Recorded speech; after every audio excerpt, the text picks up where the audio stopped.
de los creadores de Oblivion llega a Skyrim, un videojuego en el que nos encontraremos dragones, reinos muy cabrados y mucha sangre. En resumen, Juego de Tronos pero sin cosas porno.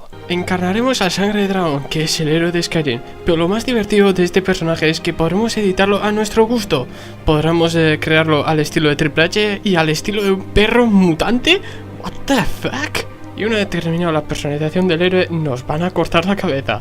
Podemos ser amigos, pero nuestro enemigo nos vendrá a ayudar, algo un poco ilógico.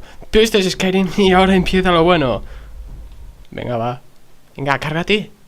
Venga, cárgate, que no tengo todo el tiempo del día. Venga. Aparte de la historia principal habrá otras tomas, por ejemplo el de los ruiseñores o el de la hermandad oscura. Pero a lo que a nosotros nos va a interesar va a ser las cajas. Cajas. Más cajas.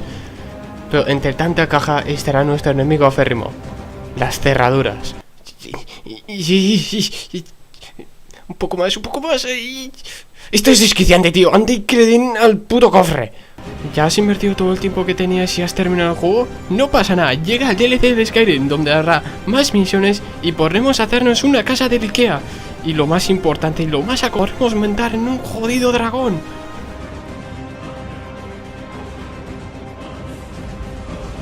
¡Que os jodan, bichis! ¡Tengo un puñetero dragón! Y aun a pesar de todo, si sigues aburrido, siempre podrás descargarte algún que otro DLC. Una invasión de gallinas, un cangreos con mucho swag y un osito tocando el ukelele. Me encanta el Skyrim. Yo solía ser un aventurero como tú, pero un día me hirieron en la rodilla con una flecha. ¿Os compras unas rodilleras? ¿Por qué nadie vende rodilleras?